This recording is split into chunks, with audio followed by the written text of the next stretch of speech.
June 11th. The Holy Apostle Bartholomew.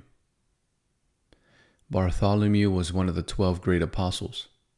From all appearances, Bartholomew and Nathanael are one and the same person. Together with the Apostle Philip and Philip's sister, the Virgin Mariamna, and for a time with St. John the theologian, Bartholomew preached the gospel first throughout Asia, then in India, and finally in Armenia, where he died a martyr's death. In Hierapolis, these holy apostles by prayer caused the death of a large serpent that the heathens kept in their temple and worshipped. In this same city, by prayer, they restored sight to Stachys, who had been blind for 40 years. It was here that a mob rose up against them and crucified Philip and Bartholomew. Bartholomew was crucified upside down. At this time, there occurred an earthquake in which the evil judges and many people perished. Believing that this was a punishment from God, many ran to remove the apostles from the crosses, but Philip was already dead, although Bartholomew was still alive. After this, Bartholomew went to India, where he preached and translated the Gospel of St. Matthew into the Indian language. Then he entered Armenia, where he cured the king's daughter of insanity. But the envious brother of King Astyages seized God's apostle, crucified him on a cross, skinned him, and finally beheaded him in Armenian Albanopolis. Christians honorably buried his body in a lead coffin. Because many miracles occurred over his relics, the pagans took the coffin and cast it into the sea.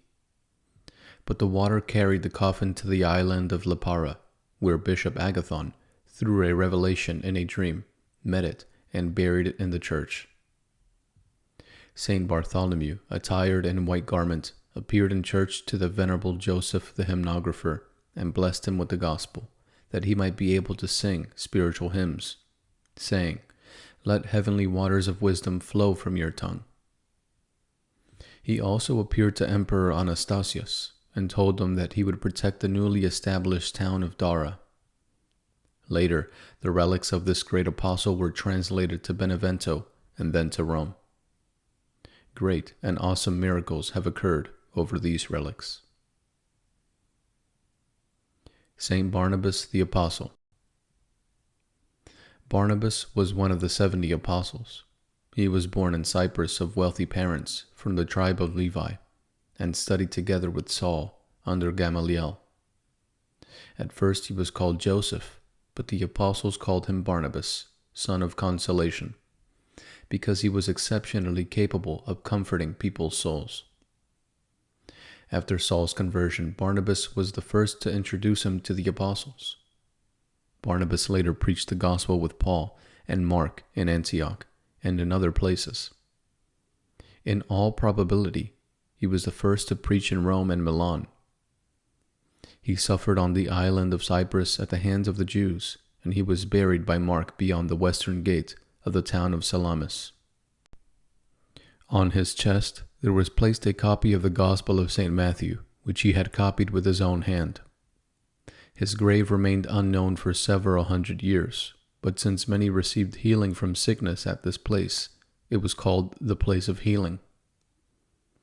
In the time of Emperor Zeno and the Council of Chalcedon, the apostle appeared in a dream to Archbishop Anthemius of Cyprus on 3 successive nights and revealed to him the location of his grave. This appearance of the apostle occurred exactly at the time when Peter, the power-hungry patriarch of Antioch, was seeking to bring the church in Cyprus under the jurisdiction of the throne of Antioch. After the appearance and discovery of the miraculous relics of the holy apostle Barnabas, it was established that the church in Cyprus, as an apostolic church, should always be independent. Thus, the autocephaly of the church in Cyprus was established. Commemoration of the holy icon of the Theotokos, Axion Estin, it is truly meet, and the miracle that occurred before it during the reign of Patriarch Nicholas Chrysoverges. The miracle consists in this. One night a monk was reading the canon to the Mother of God, and was singing, "More honorable than the cherubim, in a cell in the monastery of the Pantocrator, now called Axion Estin, after the icon. His elder had gone to Carius. Suddenly, a man appeared in church and began to sing, "It is truly meet." Until then, that hymn had been unknown in the church. Upon hearing this hymn, the monk became enraptured, as much by its contents as by the beautiful heavenly singing. "Among us we sing it in this manner," said the stranger to the monk. The monk wanted to have this hymn written down, and brought a stone tablet on which the stranger wrote the hymn with his finger, as though upon wax. Suddenly he vanished. This stranger was the Archangel Gabriel. The tablet was taken to Constantinople, and the hymn has endured in the church even to this day. Hymn of Praise. It is truly meet. A monk alone at night in church, with fervent prayer dispelled the darkness from his soul.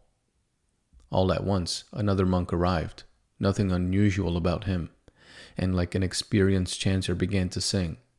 Then the first monk began, more honorable, glorifying the Mother of God, the Mother of Most Glorious. About this hymn of praise, the miraculous guest spoke to him. "Among us," said he, "we sing this hymn differently. We do not begin as you do, but rather with 'It is truly meet,' Venerable Father." And he recited the entire hymn, "It is truly meet." The first monk tried not to miss a word. "Oh, my virtuous brother, now I breathe easier. Allow me to copy your hymn." But he had no paper or even a pencil. The church is a place for prayer and not for writing.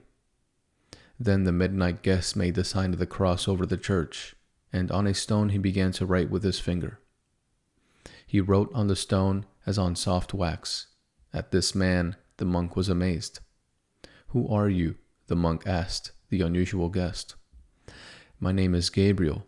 For you, that should be enough." And straightway he disappeared. With great fear the monk recognized the archangel under the monastic robe. That which he wrote no one erased. With heavenly fragrance the church was filled. Reflection. A true friend prays to God for his friend. A true friend is concerned for the salvation of the soul of his friend. To dissuade a friend from false paths and to direct him on the path of truth, that is precious friendship. The saints of God are mankind's greatest friends. Two youths, Barnabas and Paul, were friends while they were together attending the school of Gamaliel. When Barnabas became a Christian, he persistently and tearfully prayed to God that he would also enlighten Paul's mind and turn his heart in order that he might become a Christian. Barnabas often spoke to Paul about Christ the Lord, but Paul ridiculed him and considered him as one led astray. However, the good Lord did not leave the prayers of Barnabas without fruit. The good Lord appeared to Paul and turned him from the path of falsehood to the path of truth. The converted Paul then fell before the feet of his friend and cried out, "O Barnabas, teacher of truth, I am now convinced that everything you said to me about Christ is the truth." Barnabas wept with joy and embraced his friend. The friend saved the soul of his friend by his fervent prayer. If Barnabas had succeeded in establishing Paul as emperor of Rome, he would have done less for him than he did in bringing him to the truth by prayer. Contemplation. Contemplate the miraculous healing of the blind and dumb man. 1. How the Lord healed the man who was blind and dumb. 2. How the Lord can instantly heal even my soul, blind and dumb because of my remoteness from Christ, only if I bring my soul to Him. Homily on the Master and the Slave. Quote, "He who spareth the rod hateth his son, but he who loveth him taketh care to chastise him." Unquote. Proverbs 13:24. God's love for men transcends the love of men for men, as the heaven transcends the earth. And yet the man-loving God chastises men. God chastises men, not in order to destroy them, but to correct and save them. O blessed chastisement which emanates from love! For whom the Lord loveth he chasteneth, and scourgeth every son whom he receiveth. With what does God chastise? With a rod. What kind of rod? The rod of sickness, the rod of misfortune, the rod of loss, the rod of hunger, the rod of crop failure, the rod of drought, the rod of floods, the rod of death of relatives and friends, and the rod of evil demons when he permits them authority over men. These are the rods of God by which God chastises his children in order that he may correct them, bring them back to their senses, enlighten them, and save them. Why should the parent not chastise his children if he truly loves them? The rod is a tool of great love and concern. If a child is not sensitive to spiritual chastisement, he is sensitive to the rod. The more insensitive a child is to the spirit and conscience, the more sensitive he is to the body. The body was not given to man in order that it have meaning by itself. Rather, the body is to be a servant of the spirit, to help the spirit and benefit the spirit.